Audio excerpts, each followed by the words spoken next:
મુદ્દો જોઈએ આપણે વિષયની સમજણના કારણો. કેમ આપણે આ પૂર્વછાયા કે પ્રી ઇન્કાર્નેટ ક્રાઇસ્ટ કે ફોરશેડો ઓફ ક્રાઇસ્ટ કેમ જરૂર છે આ સમજવાની? તેનું પહેલું કારણ એ છે કે પ્રભુ ઈસુ ખ્રિસ્તની પૂર્વ હયાતી એ એમનો ગુણધર્મ છે. પહેલો શબ્દ એ થાય કે પૂર્વ હયાતી શું છે?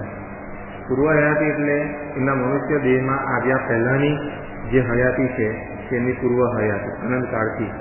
બરાબર? હવે એ પૂર્વ હયાતી એનો ગુણધર્મ છે.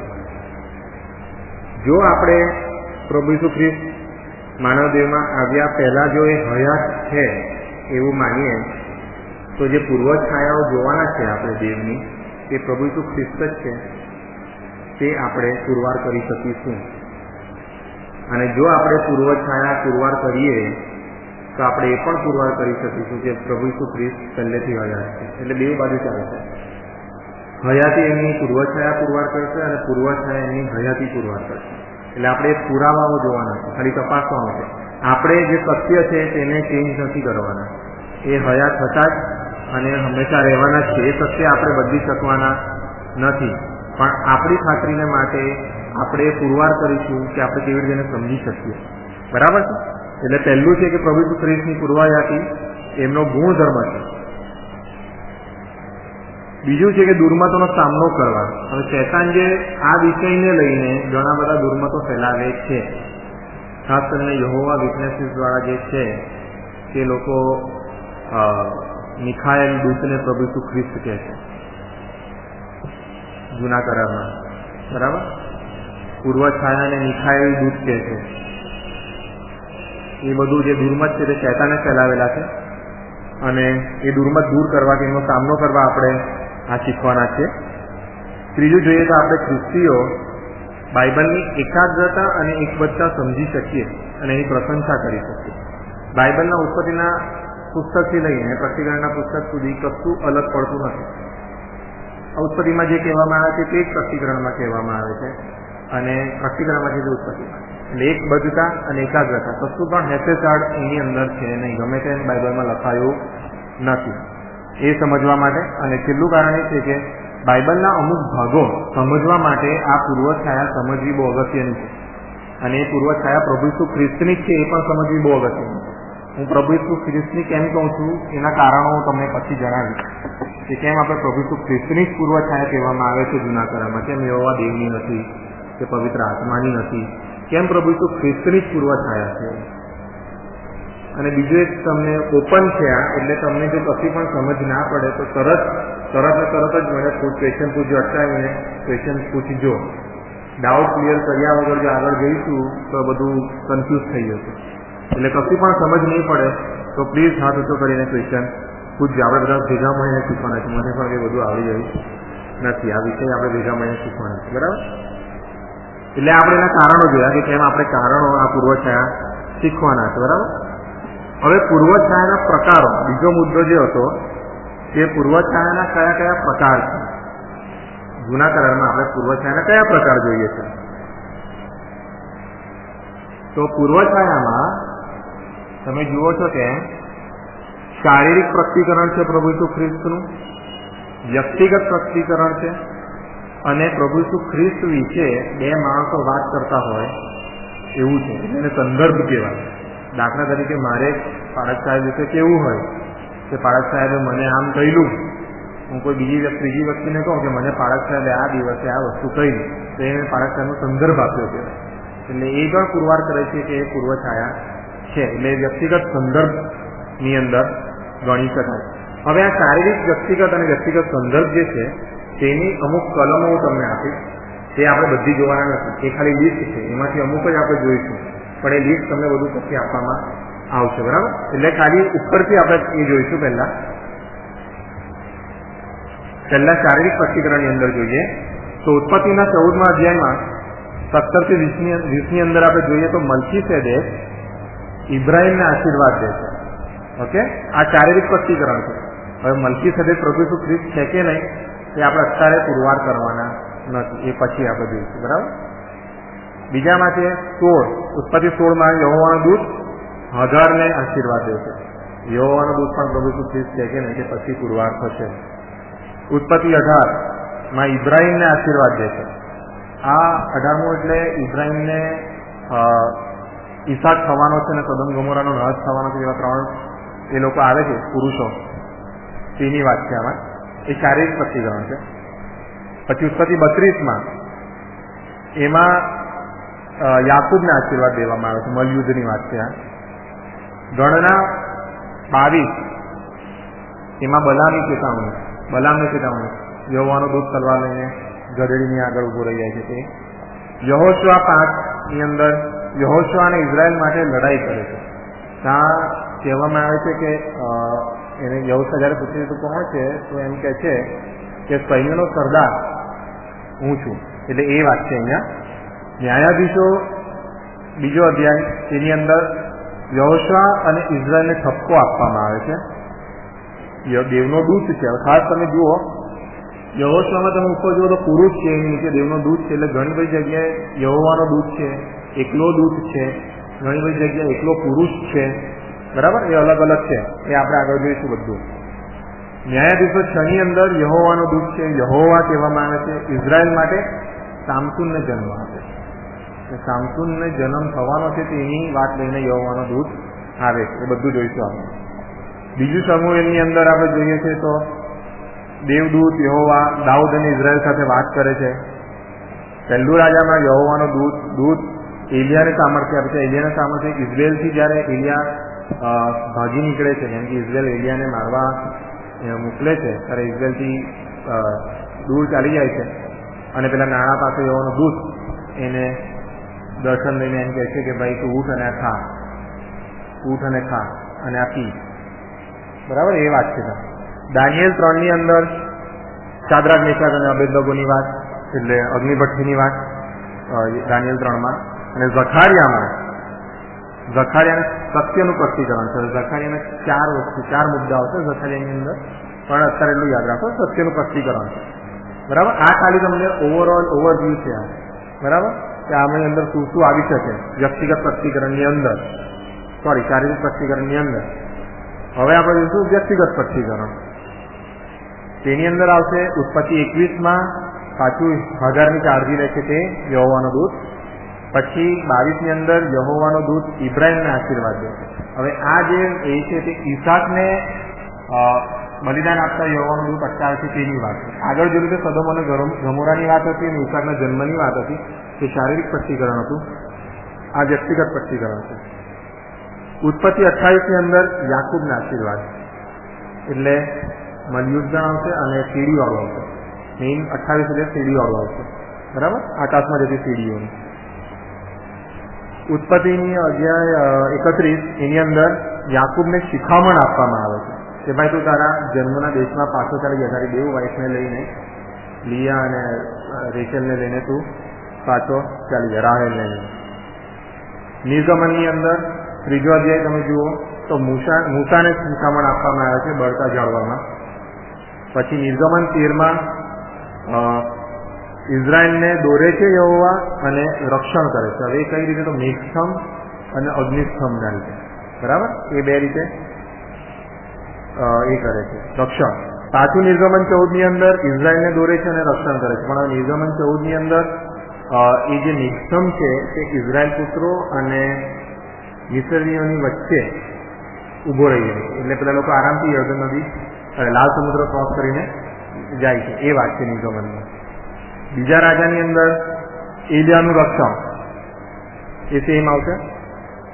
બીજા રાજા 19મા અધ્યાયમાં યહોવાનો દૂત એટલું લખ્યું છે, પણ એટલું યાદ રાખે કે આ જે યહોવાનો દૂત છે તે આશુરીઓની પેલી જે ફોજ હતી તેની રાત્રે એની અંદર 1,85,000 લોકોને એક સાથે નાશ કરી દે અને ઇઝરાયલ પુત્રોને બચાવે છે. આશુરીની જે ફોજ એની ઉપર ચડી આવેલી ઇઝરાયલ પુત્રો પર, તો રાત્રે આ યહોવાનો દૂત 1,85,000નો એક જ સાથે નાશ કરે છે.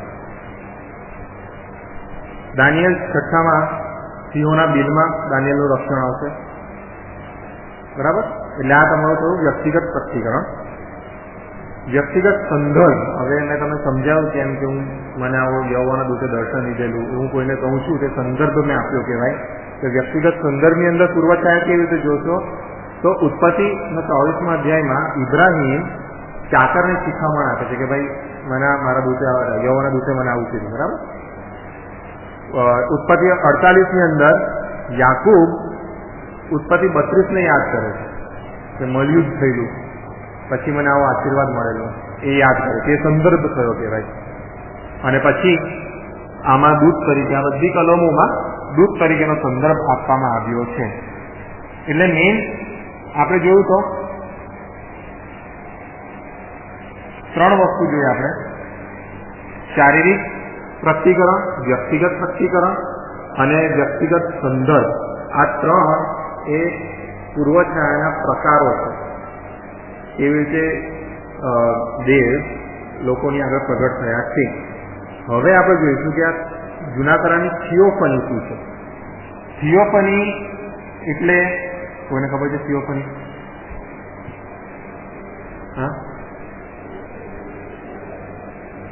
થિયો ઇઝ ગોડ, બરાબર. થિયો ઇઝ ગોડ, પણ થિયોફની, THANY હોય. થિયોફની, એની ફની એ તમારો દેખાવ, બરાબર. એટલે ઈશ્વરનો દેખાવ જૂના કરારની અંદર જે છે તેને આપણે થિયોફની કહીએ છીએ. થિયોફની એટલે ઈશ્વરનું શારીરિક પ્રકટીકરણ. જૂના કરારમાં ઈશ્વરનું જે શારીરિક પ્રકટીકરણ છે તેને થિયોફની કહેવાય. થિયોફની જો ઈશ્વરનું પ્રકટીકરણ કહેવાય તો ક્રિસ્ટોફની શું કહેવાય? પ્રભુ ઈસુ ખ્રિસ્તનું જૂના કરારમાં શારીરિક પ્રકટીકરણ, બરાબર. પહેલો સવાલ આપણને એ થવો જોઈએ કે જૂના કરારમાં પ્રભુ ઈસુ ખ્રિસ્તનું શારીરિક પ્રકટીકરણ કેવી રીતે હોય છે? શરીરમાં કે મનુષ્ય દેહમાં એ તો જન્મ લીધા પછી આવ્યા, તો આ શારીરિક પ્રકટીકરણ કેવી રીતે હોય શકે? તેના હવે આપણે પુરાવા જોઈશું. તો ક્રિસ્ટોફરીના પુરાવા બીજો ટોપિક છે આપણો. તેના 2 રીતે આપણે જોવાના છે: પરોક્ષ અને સીધા પુરાવા, બરાબર. પહેલા પરોક્ષ જોઈશું, પછી સીધા જોઈશું આપણે, બરાબર. એના પરોક્ષ પુરાવા હવે આપણે આપણા બાઇબલ ઉગાડીશું. યોહાન 1:14 શું કહેવામાં આવ્યું છે? શબ્દ સદે થઈને આપણામાં વસ્યો. એ શું પુરવાર કરે છે? આપણને ખબર પડી જવી જોઈએ.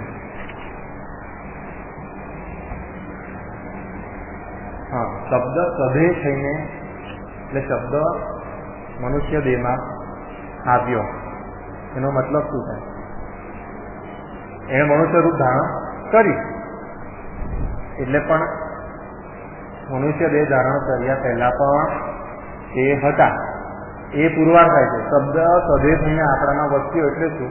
સદે થઈને એટલે સદે પહેલા એ હતા ખરા, બરાબર. એ શરીર હતું ખરું, એમનું શરીર પહેલા એ હતા ખરા, હયાતી હતી ખરી, બરાબર.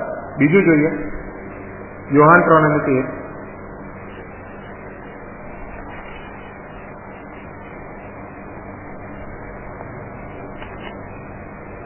આકાશમાંથી ઉતરેલો માણસનો દીકરો જે આકાશમાં છે તે વિના આકાશમાં કોઈ નથી ચડ્યું. આ કોણ બોલે છે? પ્રભુ ઈસુ ખ્રિસ્ત બોલે છે. હવે એ શું કહેવા માંગે છે કે આકાશમાંથી નીચે આવ્યો? શું માણસનો દીકરો આકાશમાંથી નીચે આવ્યો છે? બરાબર, એ કહેવા માંગે છે. એનો મતલબ એમ કે નીચે આવ્યા પહેલા પણ એ હતા ખરા આકાશમાં. એ પણ એમની શું પુરવાર કરે છે? પૂર્વ હયાતી પુરવાર કરે છે. We are proving preincarnation. પૂર્વ હયાતી પુરવાર થાય છે, બરાબર. યોહાન 17:18 શું કહે છે? યોહાન 17મો અધ્યાય અને એની 18મી કલમ. એટલા માટે ચડાવું છું કેમ કે આ ઇમ્પોર્ટન્ટ છે, એવિડન્સ છે. એટલે 17મો અધ્યાય અને એની 18મી કલમ. જેમ તે મને જગતમાં મોકલ્યો છે તેમ મેં પણ તેઓને જગતમાં મોકલ્યા છે. બાપે પ્રભુ ઈસુ ખ્રિસ્તને જગતમાં મોકલ્યા છે. એ શું પુરવાર કરે છે? એ પહેલા હતા. હિબ્રુઓને પત્ર, આ ઇમ્પોર્ટન્ટ છે. હિબ્રુઓને પત્ર 2જો અધ્યાય અને 14મી કલમ. કોઈ વાંચશો? હિબ્રુઓને પત્ર 2જો અધ્યાય 14મી કલમ.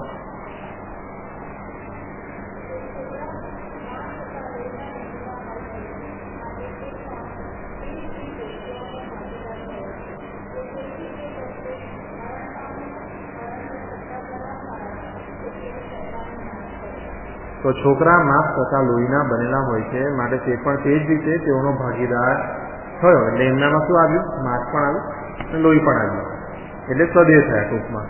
બરાબર? એટલે એ પણ એમની પૂર્વ હયાતી પુરવાર કરે છે. આ બધા આમ થયું એટલે આમ છે, આમ થયું એટલે આમ છે. આપણે એવી રીતે પરોક્ષ એના પુરાવાઓ છે. હવે આપણે સીધા પુરાવા દઈશું કે બાઇબલ શું કહે છે, તે પહેલા હતા કે નહીં. બરાબર? યોહાન 1:1-4. યોહાન 1:1-4.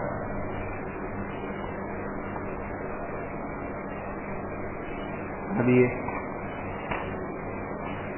શબ્દ બે. આદિએ શબ્દ હતો, શબ્દ દેવની સંગાથે હતો અને શબ્દ દેવ હતો. તે જ આદિએ દેવની સંગાથે હતો, તેનાથી સગળું ઉત્પન્ન થયું. એટલે જે કંઈ થયું તેના વિના ઉત્પન્ન થયું નહીં. તેનામાં જીવન હતું ને તે જીવન માણસોનું અજવાળું હતું. આ સીધો પુરાવો છે કે પ્રભુ ઈસુ ખ્રિસ્ત પહેલેથી હતા. બીજો 6 અધ્યાય 33મી કલમ, ડાયરેક્ટ 62 વાંચીશું. 33 થી 62 લખ્યું છે, ડાયરેક્ટ 32 વાંચું. 6 અધ્યાય. ત્યારે માણસનો દીકરો જ્યાં પહેલા હતો ત્યાં જો તેને પાછો ચડતા તમે દેખો તો કેમ? જ્યાં પહેલા હતો એટલે આકાશ. બરાબર? આ ડાયરેક્ટ પુરાવો છે કે પ્રભુ ઈસુ ખ્રિસ્ત પહેલેથી હતા. 8મો અધ્યાય 58મી કલમ, ઇબ્રાહિમ પહેલાનો હું છું, એવું પ્રભુ ઈસુ ખ્રિસ્ત કહે છે. બિફોર એબ્રાહિમ આઈ એમ. બરાબર? અને 17મો અધ્યાય અને 5મી કલમ.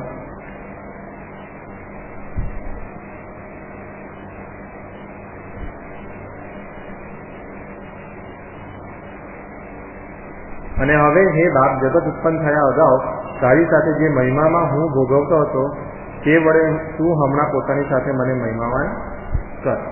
બરાબર? એટલે બધું એ પુરવાર કરે છે કે પ્રભુ ઈસુ ખ્રિસ્ત પહેલેથી હતા. એટલે આ ક્રિસ્તોફની પુરવાર થાય છે. પરોક્ષ અને સીધા પુરાવા છે. બરાબર? તો ક્રિસ્તોફની આપણે કઈ રીતે જોઈએ છે જૂના કરારમાં? કે પ્રભુ ઈસુ ખ્રિસ્તનો દેખાવ કયા પ્રકારનો છે જૂના કરારમાં? મેં તમને કીધું, ફિલિપી આપણે વાંચીશું. એક ફિલિપી 2:6 પણ એક જોઈશું. 2:6 પોતે દેવના રૂપમાં છતાં તેને દેવ સમાન હોવાનું પકડી રાખવાનું ઈચ્છ્યું નહીં. બરાબર? પૂર્વ છાયાના દેખાવના પુરાવા હવે જોઈશું. હવે 2 રીતે પ્રભુ ઈસુ ખ્રિસ્ત જૂના કરારમાં દેખાય છે. કઈ 2 રીતે? કયા 2 દેખાવો છે પ્રભુ ઈસુ ખ્રિસ્તના? કે દેવના? ચાલો ક્રિસ્તોફરની છોડી દો, જે આપણે પુરવાર નથી કર્યું કે પ્રભુ ઈસુ ખ્રિસ્ત છે. દેવના કયા 2 દેખાવો આવે છે જૂના કરારમાં?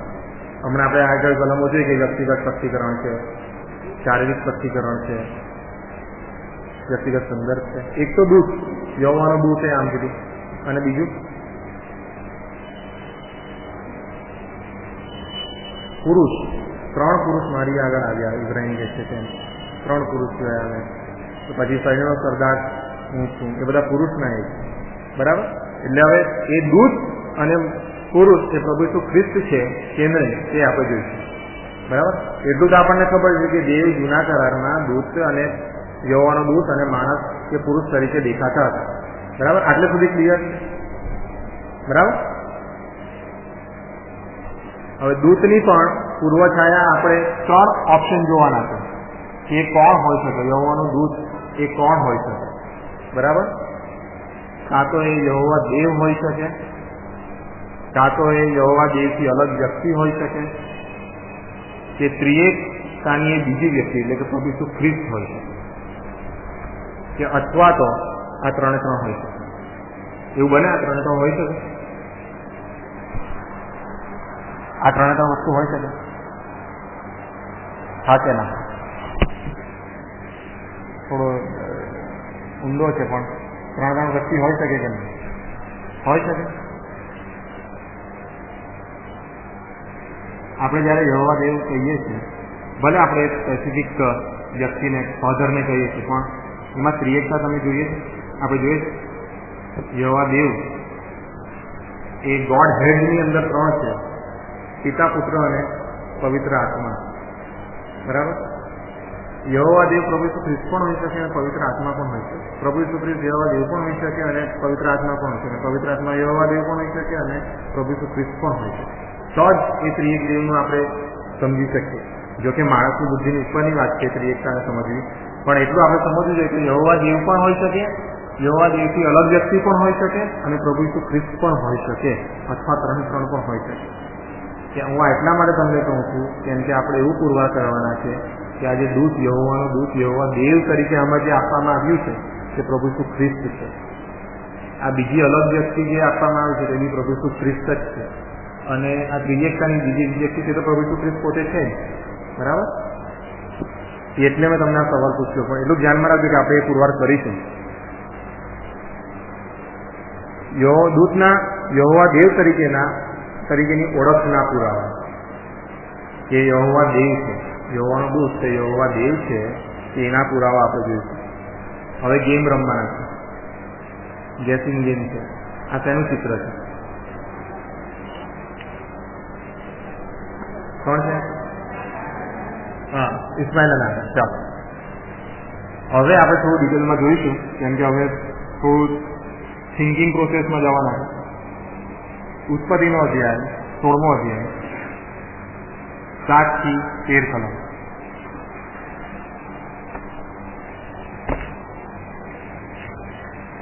ઉત્પત્તિનો 16મો અધ્યાય 7 થી 13. કોઈ વાંચતો?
હવે 7મી કલમમાં એમ કહેવામાં આવ્યું છે કે અરણ્યમાં શૂરને માર્ગે પાણીનો જે ઝરો હતો તે ઝરા પાસે કોને દીધી?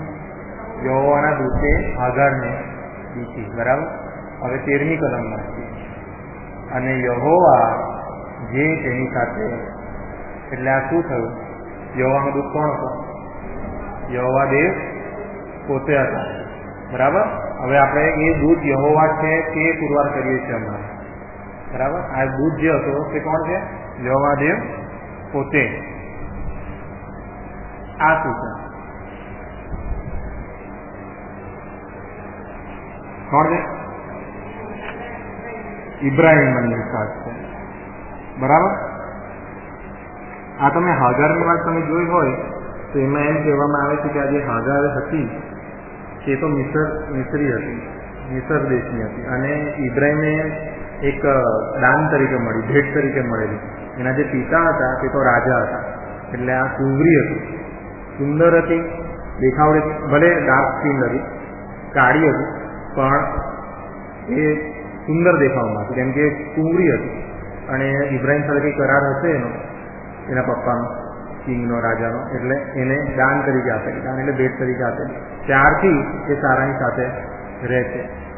બાઇબલની અંદર આ પહેલો બનાવ એવો છે કે જ્યાં યહોવા પોતે એક બિન યહૂદીને કે જે યહોવામાં વિશ્વાસ નથી કરતી તેને પોતાનું સ્પષ્ટીકરણ આપે છે. તમે બાઇબલમાં જોશો તો દાનિયેલને છે, ઇબ્રાહીમને છે, એ બધા કેવા હતા? યહૂદી, એટલે પ્રભુ યહોવા દેવ પર વિશ્વાસ કરનાર હતા.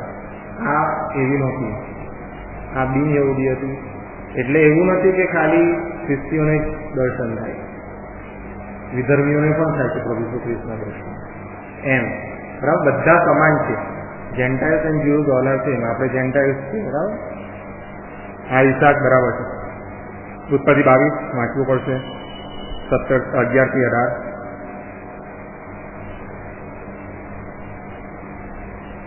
વાંચો કોઈ.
અહીંયા આપણે જોઈએ છીએ તો એક કરાર કરવામાં આવે છે, બરાબર. ઇબ્રાહિમ સાથે એક કરાર કરવામાં આવ્યો છે. અને આગળ તમે કીધું આશીર્વાદ દીધો છે કે સંતાનો થશે એને. તો યહોવાનો દૂત કરાર કરી શકે? કરાર કરવાનો કોને હક હોય? પ્રિન્સિપલને હોય કે પછી એના ક્લાર્કને હોય? યહોવાને હોય પોતાને, બરાબર. એટલે આ જે કરાર કરવામાં આવે છે, ભલે ત્યાં લખવામાં આવે છે કે યહોવા એમ કહે છે, યહોવા કહે છે કરીને આખી વાત લખવામાં આવી છે, પણ એ જે કરાર છે તે યહોવા જ કરી શકે. એટલે આ જે દૂત છે તે યહોવા દેવ પોતે છે. આ શું છે? આ કયું સૂત્ર છે?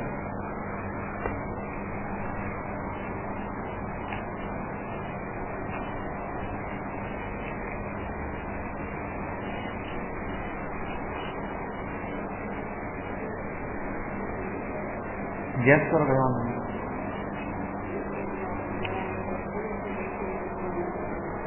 હા, શું છે? બધા ક્લાઉડલી જ રખે છે. કોણ છે? એક દૂધ દેખાય છે, એક પેલો ભાઈ કઈ ઝૂડતો હોય એવું દેખાય. ઝૂડતો હોય કોણ? કોઈ ઝૂડે છે? હા, ના, દાનિયેલ નહીં, સોરી, ગિડિયોન. એક્ઝેક્ટલી, આ ગિડિયોન છે, બરાબર. ન્યાયાધીશોનું પુસ્તક તેનો 6ઠ્ઠો અધ્યાય 11 થી 24 એ વાત લખવામાં આવી છે.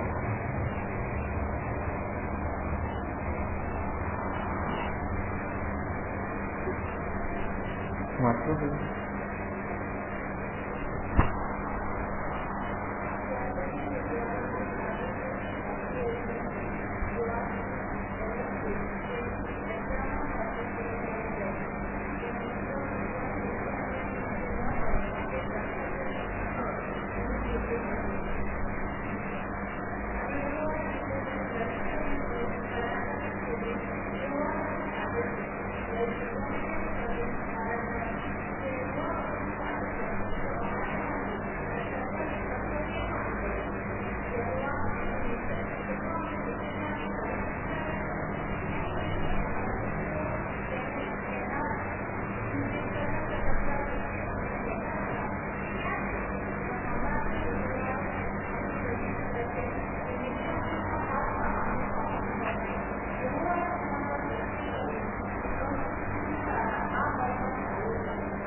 અહીંયા આપણે જોઈએ છીએ કે પહેલી જ કલમમાં યહોવાનું દૂત છે 12મી કલમમાં, અને પછી 14મી કલમમાં યહોવાએ તેને આપણે કૃપા દ્રષ્ટિ કરીને કહ્યું કે તેવું છે.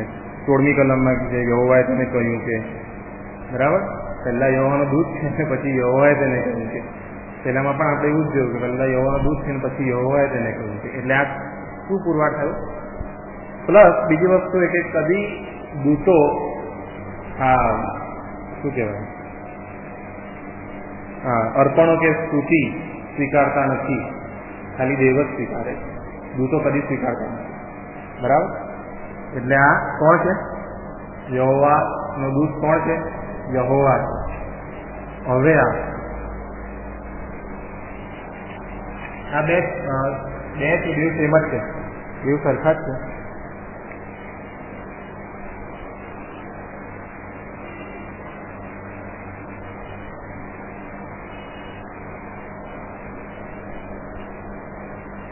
કોણ હોઈ શકે? ડેનિયલ? એલિયા નથી.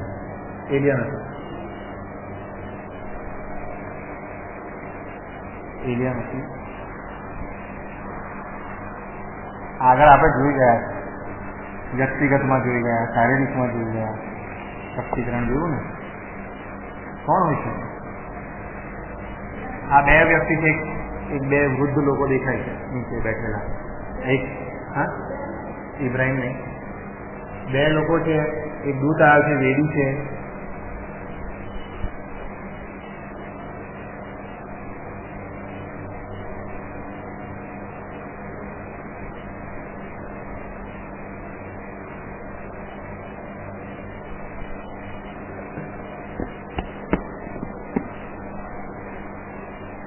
માનોઆ અને એની સ્ત્રી, સામસૂનના જન્મની વાત, બરાબર.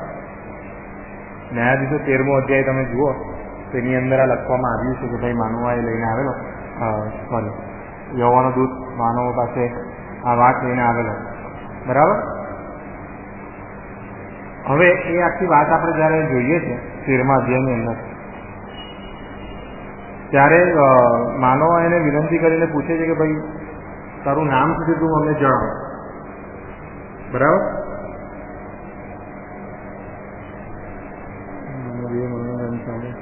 8મી કલમ, 13મો અધ્યાય 8મી કલમ. ત્યારે માનવાએ યહોવાને વિનંતી કરીને કહ્યું કે હે પ્રભુ, અહીંયા જો યહોવાને લખ્યું છે, યહોવાને વિનંતી કરીને કહ્યું કે હે પ્રભુ, કૃપા કરીને દેવના જે માણસને તે મોકલ્યો હતો તે ફરી અમારી પાસે આવવા દેજે, કે જે છોકરા જન્મ છે તેના વિશે અમે શું કરવું તે અમને શીખવે, બરાબર. એ આખી એની વાર્તા છે. હું એનું નામ શું છે, એનું નામ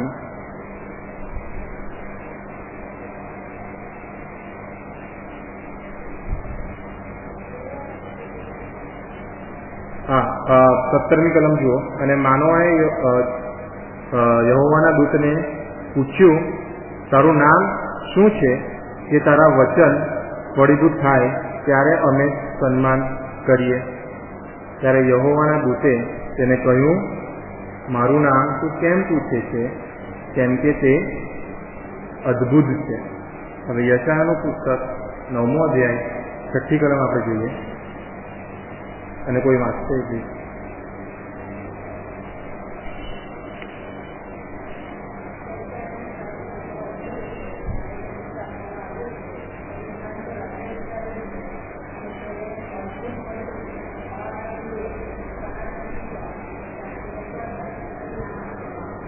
એટલે કોની વાત છે યશાયામાં? પ્રભુ ઈસુ ખ્રિસ્તનો. એમાં સૌથી પહેલો શબ્દ કયો વાપરવામાં આવે? તેને શું કહેવામાં આવશે? અદ્ભુત. અને અહીંયા શું કહે છે યહોવાનો દૂત? કે તે કહ્યું કે મારું નામ તો કેમ પૂછે છે, કેમ કે તે અદ્ભુત છે. એટલે આ કોણ છે?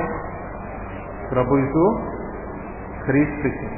એટલે આ શું પુરવાર થાય છે કે યહોવા દેવ જે છબી જોઈએ છે આપણે, તે કોણ છે? પ્રભુ ઈસુ ખ્રિસ્ત છે. દૂત, દેવ અને પ્રભુ ઈસુ ખ્રિસ્ત, બરાબર. આ એક પહેલો પુરાવા છે જેના ખબર પડે છે કે યહોવા છે, પ્રભુ ઈસુ ખ્રિસ્ત છે. આપણે જોયું તો ભાઈ દૂત તરીકેના યહોવા દેવ તરીકેના દૂતના પુરાવામાં હગારનો જોયો, ઇબ્રાહીમનો જોયો, ગિદિયોનનો જોયો અને છેલ્લે સામસોનની વાત જોઈ. હવે બીજો આવશે આપણો અલગ વ્યક્તિ તરીકે. બરાબર.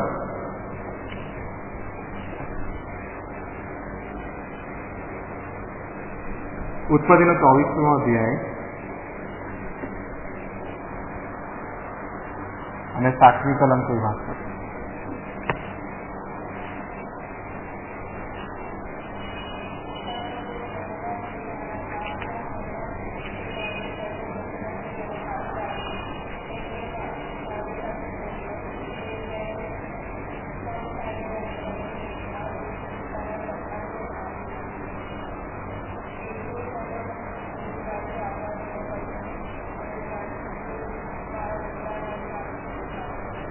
એટલે હવે આપણે શું જોવાના છે કે દૂત એ યહોવાથી અલગ વ્યક્તિ છે.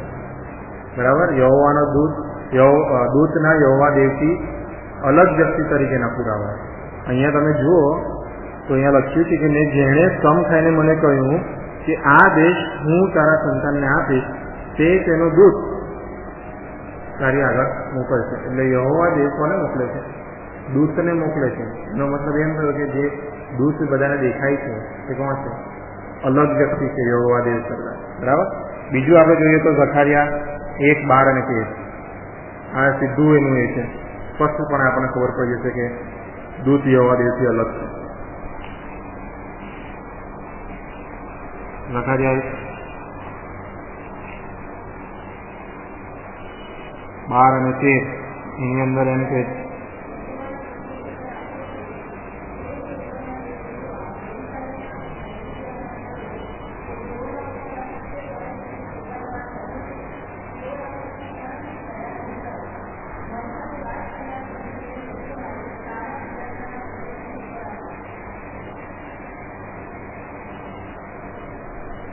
યહોવાના દૂત ઉત્તર આપ્યો કે હે સૈન્યના દેવ યહોવા. બરાબર. યહોવા દૂત કોણ કહે છે? કે કોની સાથે વાત કરે છે? યહોવા દેવ સાથે વાત કરે છે. એટલે એ ડાયરેક્ટ ખબર પડી જાય છે આપણને કે એ દૂત, યહોવાનો દૂત સૈન્યના દેવ યહોવાથી અલગ છે. બરાબર. એટલે આ બે પુરાવા એની અલગતાના એના છે. હવે મેઇન વસ્તુ છે કે એ યહોવાનું દૂત પ્રભુ ઈસુ ખ્રિસ્ત છે તે પુરવાર થશે. હવે દૂતના ત્રિએકતાની બીજી વ્યક્તિ તરીકેના પુરાવા. આપણે પ્રભુ ઈસુ ખ્રિસ્તને જોઈએ છે તો કેવી રીતે બાઇબલની અંદર કેવી રીતે જોઈએ છે? નવા કરારમાં મનુષ્ય દેહ ધારણ કરીને જોઈએ છે. બરાબર. ચાલો આપણે ભૂલી જઈએ કે પૂર્વ છાયામાં પ્રભુ ઈસુ ખ્રિસ્ત નથી, તો આપણે યહોવા દેવને કેવી રીતે જોઈએ? જૂના કરારમાં યહોવા દેવને કેવી રીતે જોઈએ? કોઈ એવા ઇન્સ્ટન્સીસ છે કે જ્યાં યહોવા દેવને આપણે જોઈએ છે? હમણાં તો જોયા આપણે સાંભળીએ છીએ યહોવા દેવને, આપણે સાંભળીએ છીએ. મોડે કરી જોયા કોઈએ બી જોયા?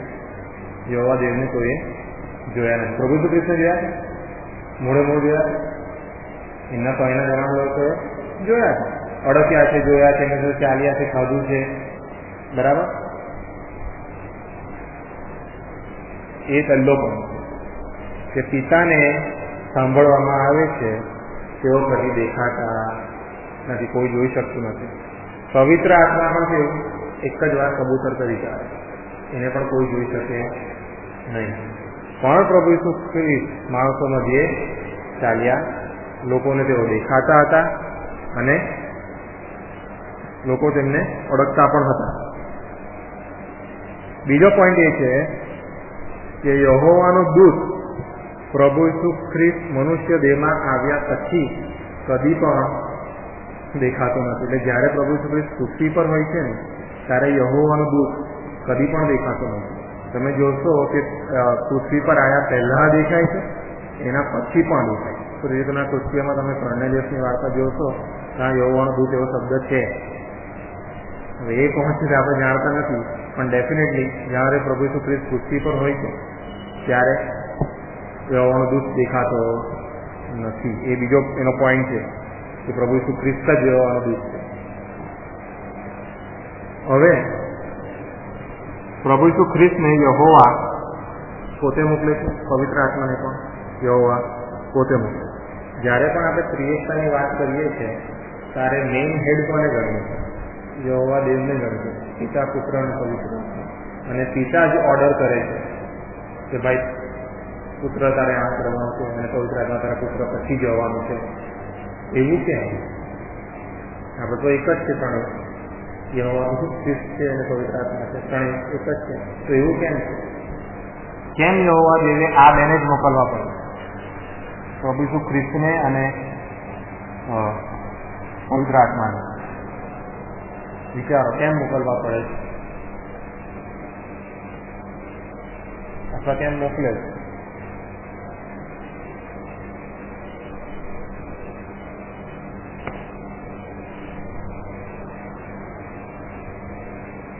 કેમ મોકલવા પડે છે?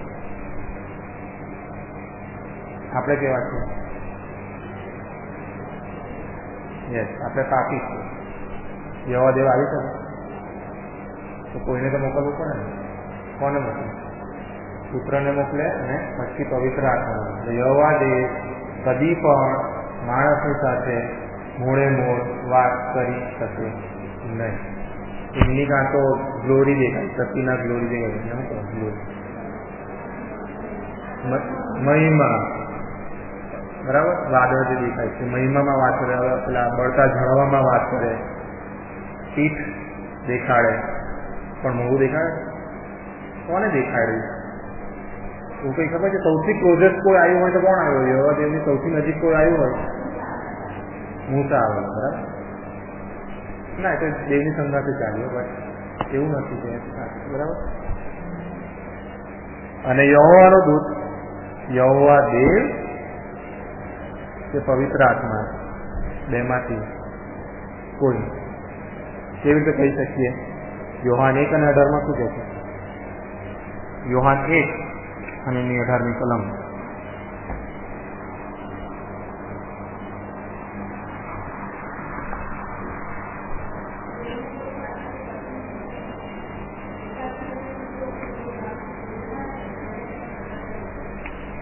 દેવને કોઈ જોઈ શકતું નથી. દેવને કોઈ માણસે કદી દીઠો નથી. એટલે એને શું કર્યું? દેવને આ દેવ છે એવી ખબર પડવી જોઈએ મનુષ્યોને. તેને શું કર્યું? પોતાના પુત્રને મોકલ્યો, બરાબર. એટલે ડાયરેક્ટ આપણે પ્રભુ દેવને કદી જોઈ શકતા નથી, બાપને કદી જોઈ શકતા નથી. બીજું કે પવિત્ર આત્મા જે છે તેને બી કોઈ ફોર્મ લેવું પડે. એને પણ કોઈ આકાર નથી. પવિત્ર આત્માને કોઈ આકાર નથી. આકાર ખાલી કોને છે? પ્રભુ ઈસુ ખ્રિસ્ત એવી મનુષ્ય દેહમાં, બરાબર. એટલે આ શું પુરવાર થયું કે દૂત કોણ હતો? દૂત કોણ હતો? પ્રભુ ઈસુ ખ્રિસ્ત. એ જ બીજી વ્યક્તિ, અલગ વ્યક્તિ હતો ને એ જ યહોવા હતો. જે દૂત હતો એ જો પ્રભુ ઈસુ ખ્રિસ્ત હોય, જો આપણે માનીએ કે પ્રભુ ઈસુ ખ્રિસ્ત હતો એ દૂત, યહોવાનો દૂત, તો આપણે એ પણ માનવું પડે કે દૂત યહોવા હતો. યહોવા આપણે જોયું ને ફર્સ્ટ સ્લાઇડમાં 3 હતું. યહોવા હતી, અલગ વ્યક્તિ હતી અને આ ત્રીજી વસ્તુ. એટલે 3 કોણ છે? પ્રભુ ઈસુ ખ્રિસ્ત. એટલે પૂર્વછાયા કોની છે? દૂત તરીકેની એટલી પૂર્વછાયા કોની છે? તો પ્રભુ ઈસુ ખ્રિસ્તની છે. હવે આપણે બીજી પૂર્વછાયા જોવા, પુરુષ તરીકે. એટલે દૂત તરીકે તો આપણે પુરવાર કરી કે ભાઈ પ્રભુ ઈસુ ખ્રિસ્ત હતા. હવે પુરુષ તરીકેની પૂર્વછાયા જોવાની. તો ઉત્પત્તિનો 18મો અધ્યાય 1 થી 33, એમાં 3 પુરુષોની વાત. 3 છે. આ જરાક ઉપર જતો આ ખબર પડી જવી જોઈએ. ઇબ્રાહિમને 3 પુરુષ, બરાબર. એની અંદર આપણે જોઈએ તો આ કેમ આવેલા? ઈસાકની વાત કહેવા અને કદમ અને ગમોરાનો નાશ થશે તે કહેવા આવેલા, બરાબર છે. આ 3. એટલે આ કોણ હતા? હવે આ કોણ હતા? ના, આ તો પુરુષ છે. આ તો પુરુષ છે. એટલે કોણ હોઈ શકે હવે? આ દૂત, સોરી, પ્રભુ ઈસુ ખ્રિસ્ત હોઈ શકે. સમજો છો? કેમ યહોવા દેવ ના હોઈ શકે? મોડા આવી ગયું. યોહાન 1:18 જ યાદ રાખવાની કે દેવને કોઈ જોયો નથી, દીઠો નથી, એટલે એમને મનુષ્ય તરીકે. બરાબર, ઇબ્રાહિમના આશીર્વાદ. હવે આ ઇઝી છે. શું છે? યાકૂબ. એ ઉત્પત્તિ કયો છે? 28 અને 13. બરાબર, એમાં પણ ઉપર કોણ દેખાય છે એને? યહોવા.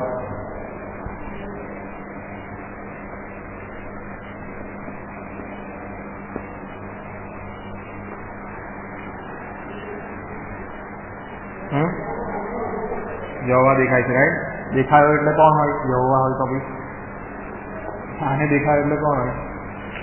પ્રભુ શુક્ર. હવે આ ઇઝી મલયુદ્ધ. આ બધી પૂર્વ છાયાઓ છે, ભલે માણસ તરીકે દેખાયો હોય પણ. બરાબર, આમાં બીજે દિવસે ખબર પડે છે યાકૂબને કે ભાઈ આ તો દેવ હતા. બરાબર, બીજે દિવસે ખબર પડે છે.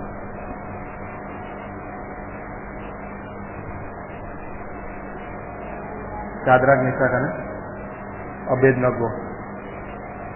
એમાં દેવપુત્ર તરીકે, તેનામાં શૂરવીર એ તરીકે, બધામાં અલગ અલગ છે. પુરુષના બી અલગ અલગ છે. બરાબર, એટલે માણસ તરીકેમાં આપણે કયા ગયા? ઇબ્રાહિમના આશીર્વાદ, યાકૂબ સાથે 2 રીતે, પીડી પર અને મલયુદ્ધમાં, અને દાનિયેલમાં શાદ્રાક, મેશક અને અબેદનગો. હવે આપણે જે જોવાના છે તે અન્ય અત્યાર સુધી જે જોઈ આપણે 2 મુખ્ય જોઈ, દૂત અને પુરુષ. હવે આ 2નું મિક્સચર જોઈશું. દૂતનું પણ જોઈશું અને પુરુષનું પણ. આ કોણ છે? બહુ સહેલું. Very good. હા, મલ્કીસેદેક. બરાબર, ઉત્પત્તિનો 14મો અધ્યાય આપણે વાંચીશું અને 17 થી 20 કલમ. ઉત્પત્તિ 14, 17 થી 20.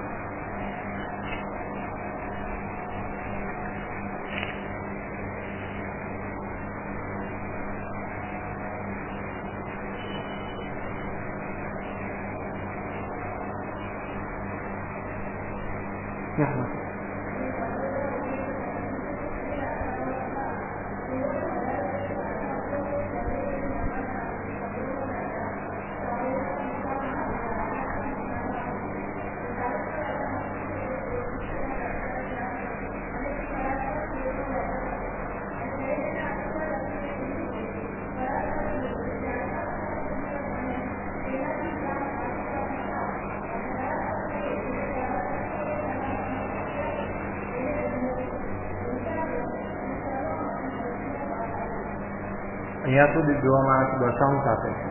બરાબર, ઇબ્રાહિમ અને આ મલ્કીસેદેક એને શું કરે છે? આશીર્વાદ આપે છે.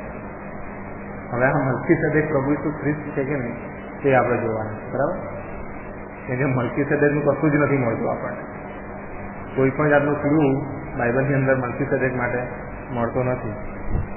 તો પણ હવે કલમો દ્વારા આપણે જોઈશું અને સરખામણી કરીશું પ્રભુ ઈસુ ખ્રિસ્તની અને મલ્કીસેદેક. બરાબર, નિયમશાસ્ત્ર પહેલા, એટલે મૂસા પહેલા, મૂસાને જે નિયમશાસ્ત્ર આપવામાં આવ્યું તે પહેલા એને શું કહેવામાં આવ્યું છે? પરાત્પર દેવનો યાજક. હમણાં જ વાંચ્યું આપણે. બરાબર, પરાત્પર દેવનો યાજક હતો. હિબ્રુનો 7મો અધ્યાય આપણે ખુલ્લો રાખીશું. હિબ્રુનો પત્ર તેનો 7મો અધ્યાય આપણે ખુલ્લો રાખીએ. એની પહેલી કલમમાં મલ્કીસેદેકની વાત છે. સાલેમનો રાજા જે પરાત્પર દેવનો યાજક. બરાબર, આપણો યાજક કોણ છે? આપણા યાજક કોણ છે? પ્રભુ ઈસુ ખ્રિસ્ત. યાજક ઈસુ જેવો, એટલે 5મો અધ્યાય, હિબ્રુ 5 અને 6. 5 અને 6. એ જ રીતે ખ્રિસ્તે પણ પ્રમુખ યાજક થવાનું માન પોતે લીધું નહીં. બરાબર, એટલે આપણા પ્રમુખ યાજક કોણ છે? પ્રભુ ઈસુ ખ્રિસ્ત. 7મો અધ્યાયની 3જી કલમ. તે બાપ વગરનો, મા વગરનો, વંશારી વગરનો, તેના દાડાનો આરંભ કે તેના આયુષ્યનો અંત નથી, પણ તે દેવના પુત્રના જેવો છે. આ શું છે? પ્રભુ ઈસુ દેવના પુત્રના જેવો સીધી જ વાત છે અહીંયા, બરાબર. મલ્કીસેદેકની વાત. સાલેમનો રાજા, આપણે યશાયા 9:6 શું વાંચ્યું? શાંતિનો સરદાર, બરાબર. એમાં એમ પણ છે પેલું વન્ડરફુલનું મેં તમને અદ્ભુતની વાત કરી.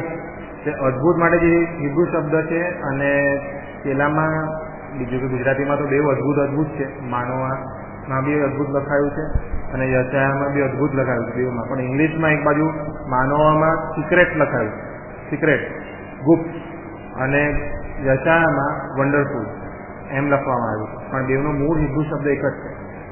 એટલે ગુજરાતીમાં જે હિબ્રુ ભાષાનું ડાયરેક્ટ ભાષાંતર ઇંગ્લિશમાંથી આ બાઇબલ આપણું ટ્રાન્સલેટ નથી થયું, ડાયરેક્ટ હિબ્રુ ભાષામાં લીધું, હિબ્રુ અને ગ્રીકમાંથી. એટલે ડાયરેક્ટ ભાષાંતરમાં બે બાજુ અદ્ભુત છે. ત્યારે ઇંગ્લિશમાં એ તફાવત છે, એકમાં તમે સિક્રેટ વાંચશો અને બીજામાં વન્ડરફુલ વાંચશો, બરાબર. એટલે આ યશાયા 9:6 એમ કહે છે કે શાંતિનો સરદાર. એફએસી 2:14 બી એવું છે અને હિબ્રુનો પત્ર 7મો અધ્યાય 1 અને 2 પણ ઇબ્રાહીમે એને સઘળી લૂંટમાંથી 10મો ભાગ આપ્યો. તેના નામનો પહેલો અર્થ તો ન્યાયપણાનો રાજા, અને પછી શાલેમનો રાજા એટલે શાંતિનો રાજા, બરાબર. એફએસી 2:14 પણ આપણે વાંચ્યું. એફએસી અને પત્ર 2 અધ્યાય 14મી કલમ. કેમ કે તે આપણું સમાધાન છે, તેણે બંનેનું એક કર્યું અને આપણી વચ્ચેની આડી ભીત તેણે તોડી નાખી. શાંતિ, બરાબર. અહીંયા શાંતિ સ્થાપવામાં આવી દેવ અને માણસ વચ્ચે પ્રભુ ઈસુ ખ્રિસ્ત દ્વારા. હવે ન્યાયપણાનો રાજા, આ ઇમ્પોર્ટન્ટ છે. રોમીઓને પત્ર કાઢીશું 1 થી 4 વાંચીએ. હેબ્રુઓને પત્ર ખુલ્લો રાખજો. રોમી 10 1 થી 4. ભાઈઓ, ઇઝરાયલ તારણ પામે એવી મારી અંતઃકરણની ઈચ્છા તથા દેવ પ્રત્યે મારી પ્રાર્થના છે. કેમ કે હું તેઓ વિશે સાક્ષી પુરુષ છું કે દેવ ઉપર તેઓની આસ્થા છે ખરી, પણ તે જ્ઞાન વગરની છે. કેમ કે દેવના ન્યાયપણા વિશે અજ્ઞાન હોવાથી અને પોતાના ન્યાયપણાને સ્થાપન કરવાને યત્ન કરીને તેઓ દેવના ન્યાયપણાને આધીન થયા નહીં. 4મી કલમ. કેમ કે ખ્રિસ્ત તો દરેક વિશ્વાસ રાખનારને સારું ન્યાયપણું પ્રાપ્ત કરવાને અર્થે નિયમની સંપૂર્ણતા છે. હવે હિબ્રુ 7 અને 2. અને ઇબ્રાહીમે એને સઘળી લૂંટમાંથી 10મો ભાગ આપ્યો. તેના નામનો પહેલો અર્થ તો ન્યાયપણાનો રાજા. એટલે મલ્કીસેદેકનો ન્યાયપણાનો રાજા છે, ત્યારે પ્રભુ ઈસુ ખ્રિસ્ત પણ ન્યાયપણાના રાજા છે. અને છેલ્લે 7 અને 3 શું કહે છે? એને બાપ નથી, બાપ વગરનો, મા વગરનો અને વંશાવાળી વગરનો. આપણે છે પ્રભુ ઈસુ ખ્રિસ્તને છે વંશાવાળી છે. મનુષ્ય દેહમાં નહીં, એમ છે નથી. મનુષ્ય દેહમાં છે, એમને એમ નથી, બરાબર. એટલે અનંતકાળિક દેવ છે. એટલે મલ્કીસેદેક કોણ છે? પ્રભુ ઈસુ ખ્રિસ્ત. આ 5 પોઈન્ટ એ પુરવાર કરે છે, બરાબર. અને બધા બાઇબલના છે, આપણા કોઈ નથી. આ શું છે? બધું જાણવું. એમાં કોણ દેખાયું? યહોવા દેવ દેખાયેલા. ઉત્પત્તિનું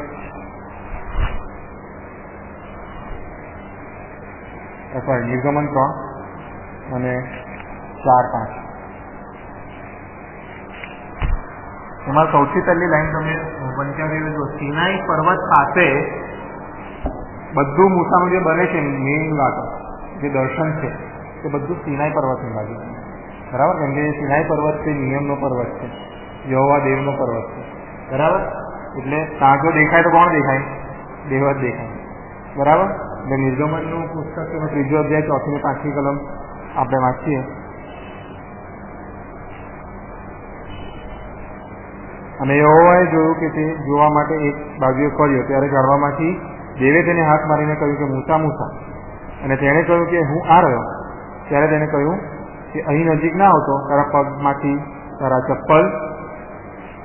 આવું કશું બીજું યાદ છે?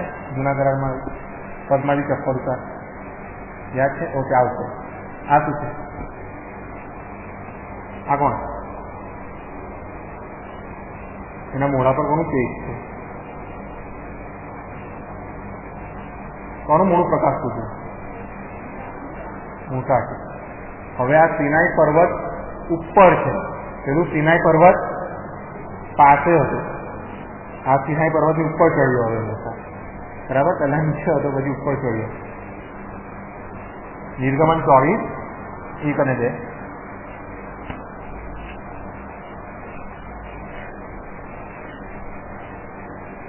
અને તેણે મૂસાને કહ્યું, યહોવાની પાસે ઉપર આવ.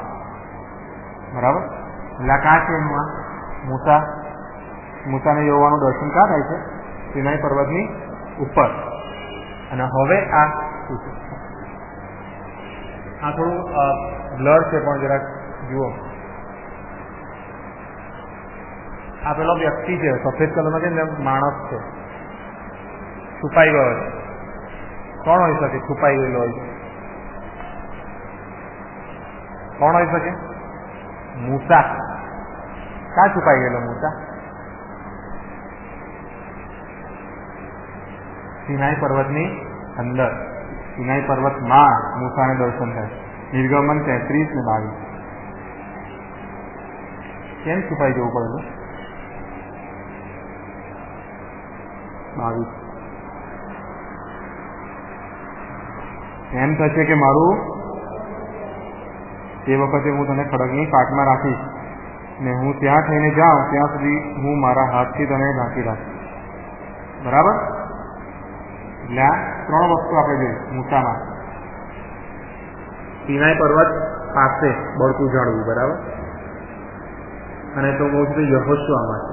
મેં કીધું ને, સૈન્યનો સરદાર યહોશુઆ 5:13-15 વાંચો. યહોશુઆ 5:13-15 એમાં પણ એમ કહે છે કે તારા પગમાંથી ચપ્પલ કાઢ, કેમ કે જગ્યાએ તું ઊભો છે તે પવિત્ર જગ્યા છે. યહોશુઆ 5:13. અને યહોશુઆ યરીકો પાસે ઊભો હતો ત્યારે એમ થયું કે તેણે પોતાની આંખો ઊંચી કરીને જોયું તો જુઓ તેની સામે એક પુરુષ ઊભો રહેલો હતો અને તેના હાથમાં તાણેલી તલવાર હતી. અને યહોશુઆ તેની પાસે જઈને તેને પૂછ્યું કે ભાઈ તું અમારી ગમનો છે કે અમારા શત્રુઓની ગમનો? ત્યારે તે બોલ્યો, ના, પણ યહોવાના સૈન્યના સરદાર તરીકે હું આવેલો છું. અને યહોશુઆએ ભૂમિ પર ઊંડો પડ્યો અને ભજન કરીને તેને કહ્યું કે મારો ધણી પોતાના દાસને શું કહે છે? અને યહોવાના સૈન્યના સરદારે યહોશુઆને કહ્યું, તારા પગમાંથી ચપ્પલ કાઢ, કેમ કે જે ઠેકાણે તું ઊભો છે તે પવિત્ર છે. જો યહોશુઆને અહીંયા આવું કહેવામાં આવે છે અને પ્રભુ ઈસુ ખ્રિસ્ત હોય તો પેલા મૂસા પાસે પણ કોણ બળતા ઝાડવામાં? પ્રભુ ઈસુ ખ્રિસ્ત જ હોય. બરાબર? એ પ્રભુ ઈસુ ખ્રિસ્ત જ હોય. એટલે યહોવા દેવ ન થાય, પ્રભુ ઈસુ ખ્રિસ્ત જ હોય. પાટમાં ગયા ત્યારે કોણ હતું? મૂસાને પાટમાં નાખ્યો, ખડકની પાટમાં. ત્યારે કોણ હતું? બધી પૂર્વજ થાય છે. કોણ હોઈ શકે? પ્રભુ ઈસુ ખ્રિસ્ત જ હોઈ શકે. બરાબર? ગૌરવ હતું, એ રાઈટ છે, ગૌરવ હતું. પણ જો દેખાયું હોય તો કોણ હોય? પ્રભુ ઈસુ ખ્રિસ્ત. બરાબર? સિનાઈ પર્વતમાં એ આપણે દેખાડ્યું. અને સિનાઈ પર્વત ઉપર ડાયરેક્ટ ગ્લોરી જે હતી તે બધું કોણ હતું? આ બધી પૂર્વજ થાય. થોડું આપણે ડાયજેસ્ટ કરતા થોડું અઘરું લાગે, કેમ કે આપણને નાનપણથી જ એવું શીખવવામાં આવ્યું છે કે યહોવા દેવ છે. ભાષામાં પણ યહોવા દેવ તરીકે જ થાય છે. એ ગૌરવ જોઈ ના શકાય, મોડું આપણું એ થઈ જાય. અને ગૌરવ એકચ્યુઅલી જે માણસને દેખાતો હોય તો કોનું હોય? પ્રભુ ઈસુ ખ્રિસ્તનું છે. એ ફાઉન્ડેશન ડોક્ટ્રીન છે. યહોવા દેવ માણસો સામે આવી શકે નહીં. એટલે જ પ્રભુ ઈસુ ખ્રિસ્તને મોકલવા પડ્યા. અને જ્યારે પ્રભુ ઈસુ ખ્રિસ્તે પોતાના પર માણસના પાપ લીધા ત્યારે યહોવા દેવે પોતાના દીકરા પરથી પણ પોતાનો સંબંધ તોડી નાખેલો વધસ્તંભ પર. એ મુદ્દાનો ડોક્ટ્રીન છે. એટલે એ ડોક્ટ્રીન જો આપણે ભૂલી જઈએ તો એ વાત ખોટી છે. બરાબર? હા, આ જરાક અઘરું છે કે મેં પિક્ચર એટલું ક્લિયર. તો બી વિચારો, આમ રોબ છે, જબ્બો, ઝાડ કે છે, ઝાડ, જબ્બાની બધી ઝાડ, વ્હાઈટ. પેલા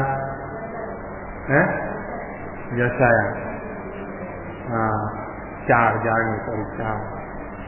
યશાયા 6. આ તો એકદમ ક્લિયર કટ છે. યશાયા 6:1-13.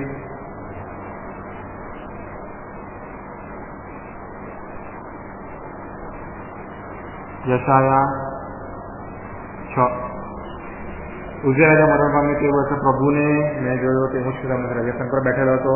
તેના જામાની ચારથી મંદિર ભરાઈ ગયેલું હતું. તેની આસપાસ બરાફો હતા. દરેકને કચ્છા પાંચ હતી. બરાબર, એટલે એ આખી વાત છે. પણ અહીંયા ગુજરાતીમાં આપણને ખબર નહીં પડે. અહીંયા તે વર્ષે મેં પ્રભુને જોયો. અહીંયા જે પ્રભુ છે ત્યાં ઇંગ્લિશમાં લોર્ડ છે. બરાબર, અને એ લોર્ડ નાનો એલ છે.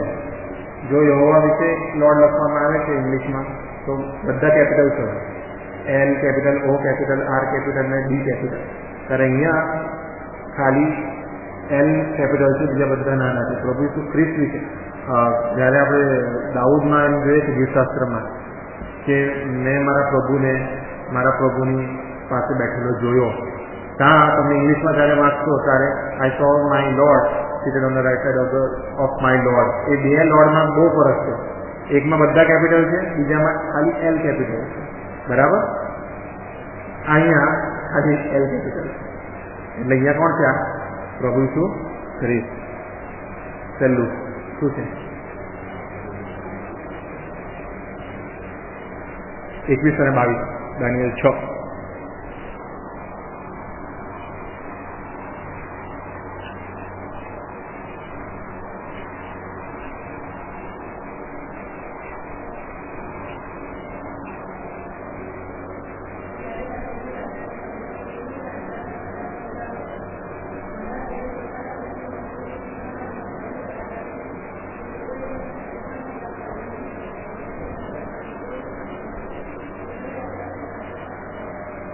બરાબર, યહોવાનો દૂત દાનિયેલને બચાવે છે. એટલે એ પ્રભુ ઈસુ ખ્રિસ્ત છે.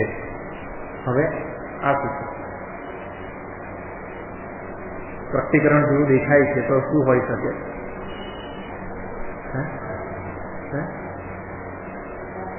રાજ્યાસન છે, રાઈટ. પહેલો સેન્ટરમાં રાજ્યાસન છે. પેલા 3 વ્હીલ છે, 3 પેલા ચકરડા છે, એની વચ્ચે દૂતો છે.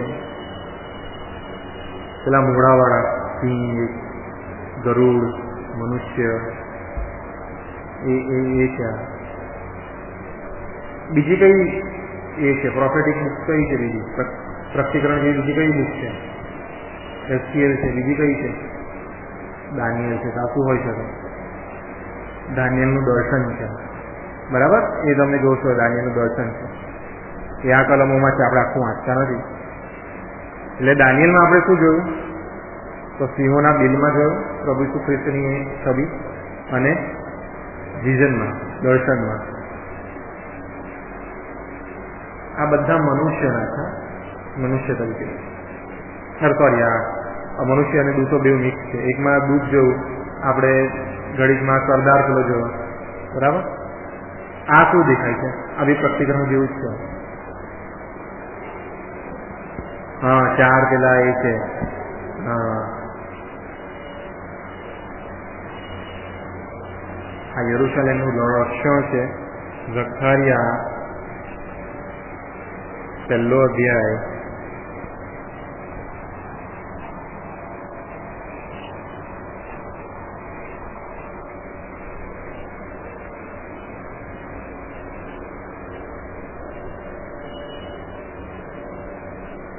8મી કલમ. મને રાત્રે સંદર્શન થયું ને જુઓ, રાતા ઘોડા ઉપર સવાર થયેલો એક પુરુષ સિનેમાની મેદીઓમાં ઊભો હતો. એની પાછળ રાતા, કાબરા અને ધોળા ઘોડા હતા.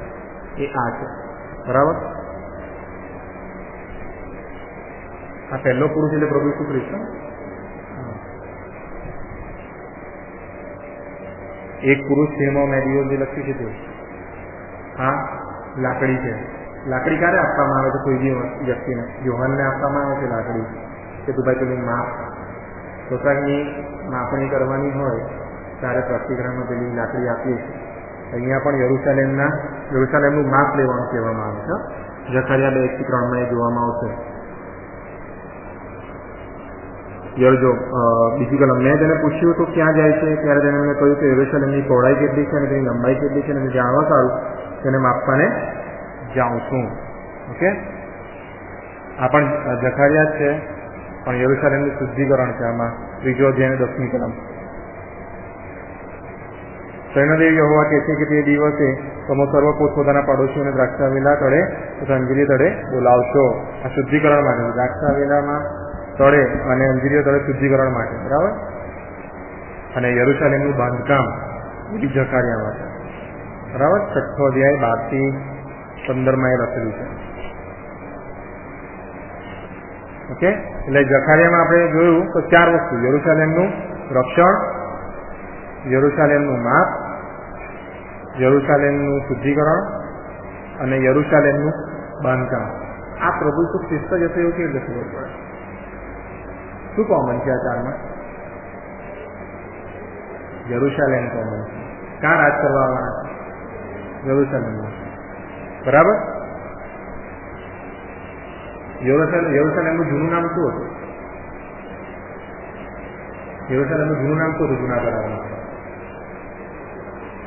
હા, ખબર પડશે ને?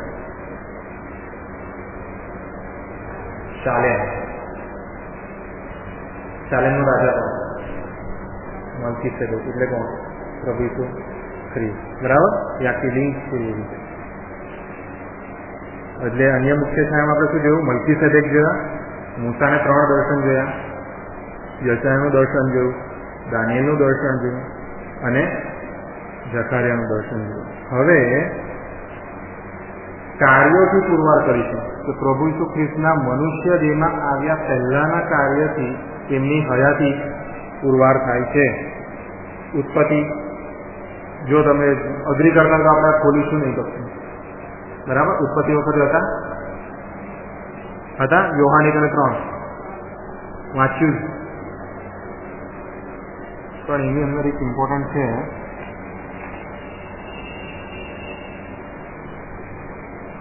ઓકે, વ્યવસ્થા નિભાવનાર આપણે જોઈશું. સોલોથી 1 અને 17 કોઈ વાંચતો જોઈશું, અને હિબ્રીઓના પત્ર 1 અને એટલે સૌથી વ્યવસ્થિત કોનાથી થાય છે? પ્રભુ ઈસુ ખ્રિસ્ત. હવે હિબ્રી 1 અને 3.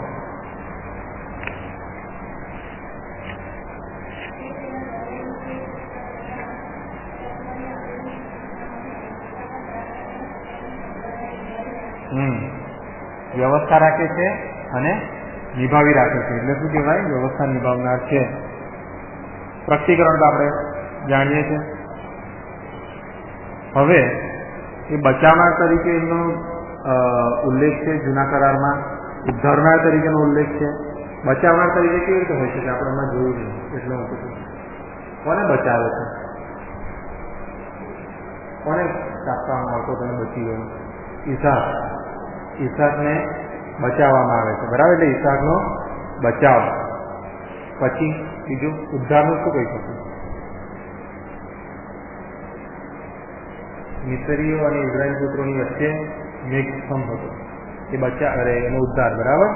બીજું ખડકમાંથી અરણ્યમાં હતા ત્યારે 2 વાર પાણી આપે, એ પણ ઉદ્ધાર અને બચાવ, બરાબર. 1 કોરિન્થી 10મો અધ્યાય અને 4મી કલમ આપણે એક જ વાંચીશું. 1 કોરિન્થી તેનો 10મો અધ્યાય 4મી કલમ. અને સર્વએ એક જ આત્મિક પાણી પીધું, કેમ કે તેમની પાછળ ચાલનાર આત્મિક ખડકનું પાણી તેઓએ પીધું, તે ખડક તો ખ્રિસ્ત હતો. એ શું કહે છે કે ભાઈ જૂના કરારમાં જે ખડકમાંથી પાણી પીધું તે કોણ હતો? પ્રભુ ઈસુ ખ્રિસ્ત. દોરવણીમાં આપણે શું કહી શકીએ? મેઘસ્તંભ અને અગ્નિસ્તંભ. રાત્રે અગ્નિસ્તંભ અને સવારે મેઘસ્તંભ હતો, એ દોરતા હતા.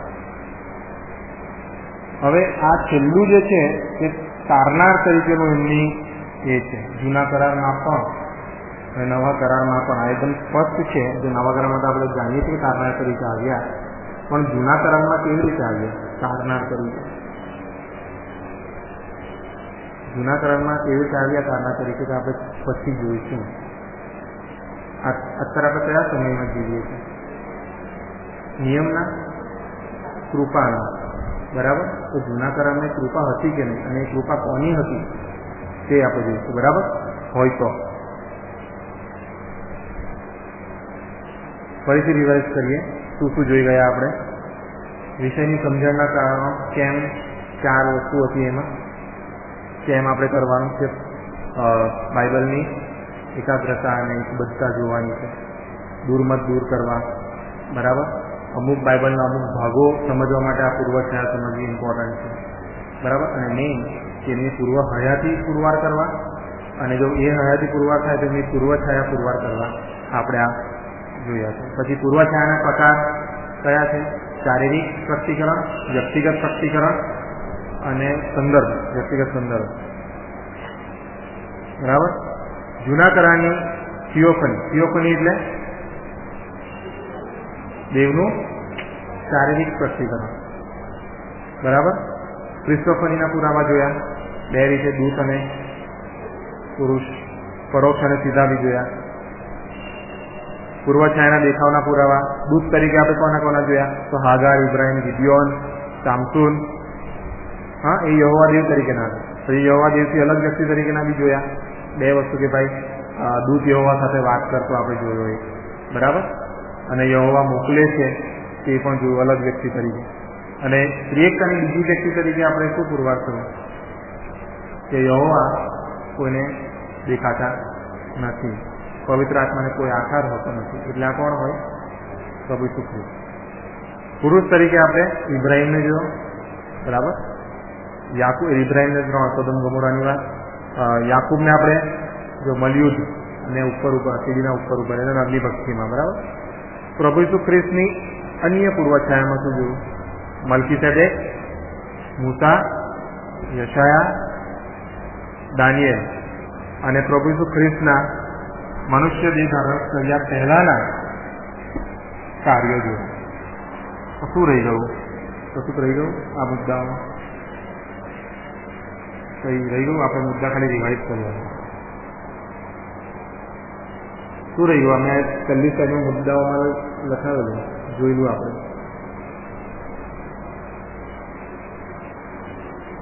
સારાંશ રહી ગયો. હવે હું સારાંશ નહીં કહું, તમારી પાસેથી જોઈશ, લઈશ મારી પાસે.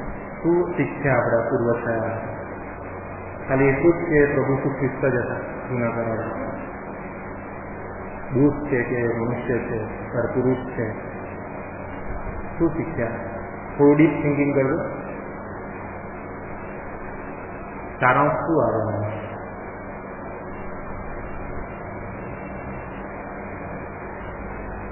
આપણે પેલું ગીત ગયા કે આજને કારણે સર્વ જાય, એ શું છે? એવો આજને કાલને સર્વ જાય.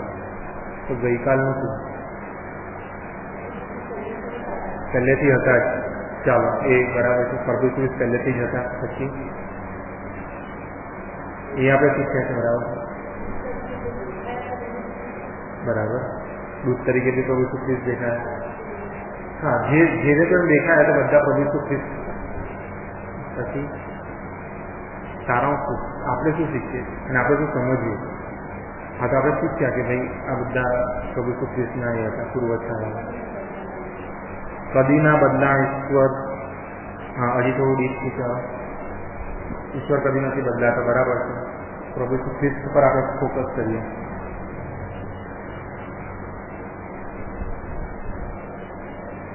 રોમિયોને પત્ર. હા, પહેલેથી તારનાર છે. Very good. પહેલેથી તારનાર છે. કેવી રીતે? રોમિયોને પત્ર 5મો અધ્યાય 13મી કલમ.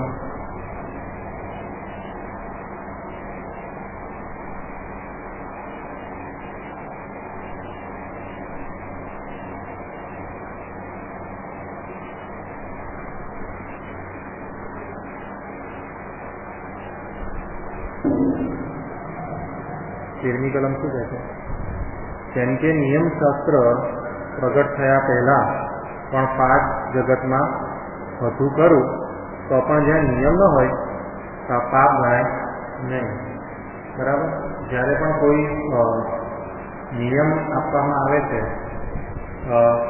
ત્યારે જ આપણે એનું ઉલ્લંઘન કરી શકીએ. ત્યાં સુધી ઉલ્લંઘન કોઈનું થઈ શકતું નથી. દાખલા તરીકે એક સિમ્પલ એક્ઝામ્પલ કે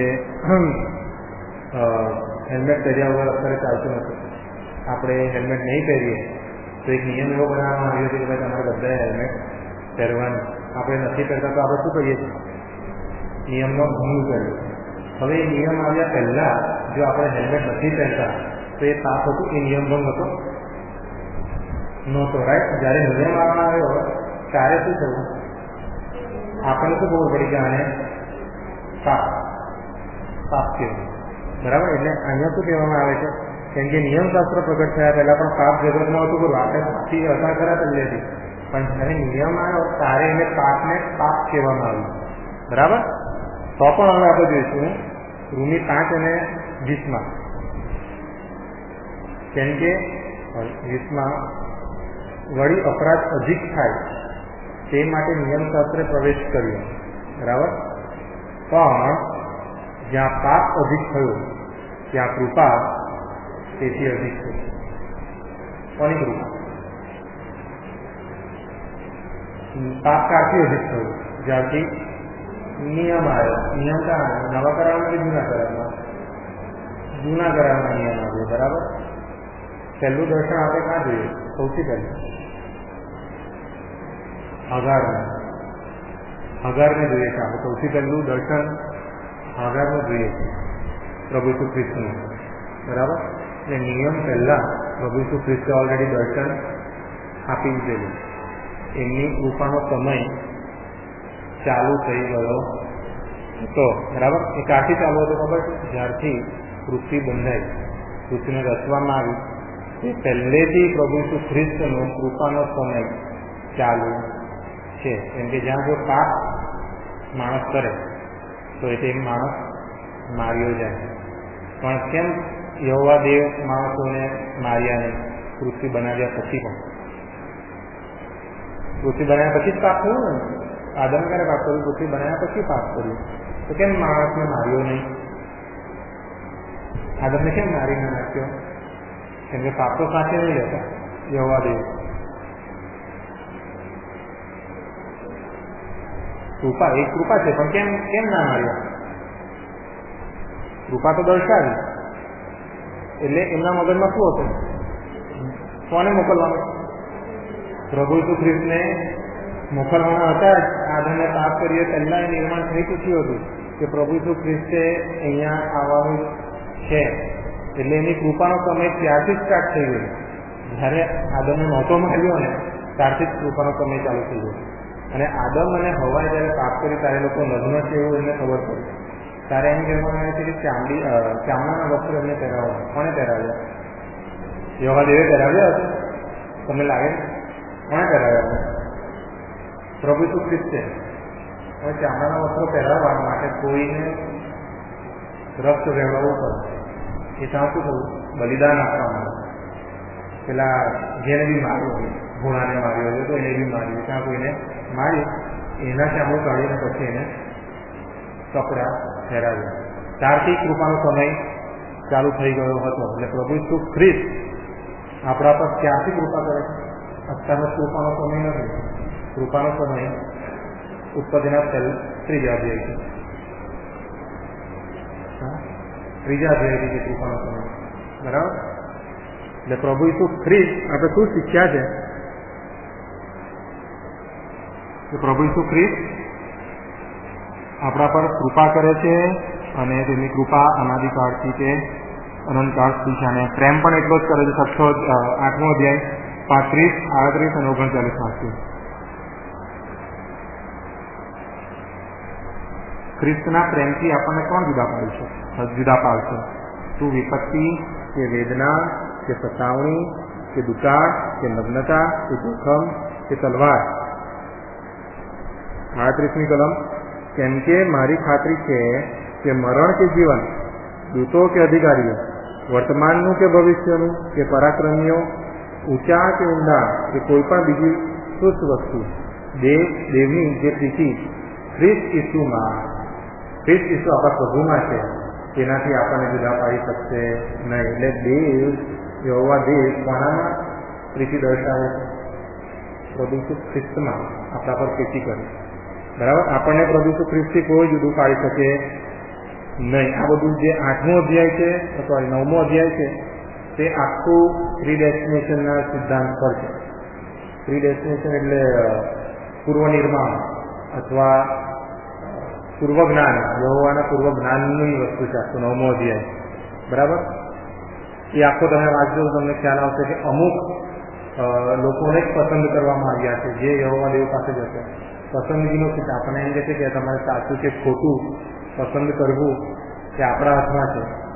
એ વાત સાચી છે, આપણા હાથમાં છે કે આપણે સાચું ખોટું પસંદ કરીએ છીએ, પણ એ નિયંત્રણ પણ રાખે છે પ્રભુ શ્રી એટલે યહોવા દેવનો એટલે પ્રભુ શ્રી કૃષ્ણનો સ્વીકાર કરવો કે ન કરવો તે પણ કોના હાથમાં છે? યહોવા દેવના હાથમાં. એ ડોક્ટ્રીન ઓફ સિલેક્શન છે. કોઈ પણ કારણ પામી શકતું નથી. બાપે જેને મારી પાસે મોકલ્યો હોય તે જ મારી પાસે આવે છે. પ્રભુ તો એમ કહે છે નિકોદેમસની આગળની તમે વાર્તા આપશો, બાપના મોકલ્યા સિવાય મારી પાસે કોઈ આવી શકતું નથી. કોણ મોકલે છે? કારણ કામમાં ઈસુ ખ્રિસ્ત પાસે કોણ મોકલે છે?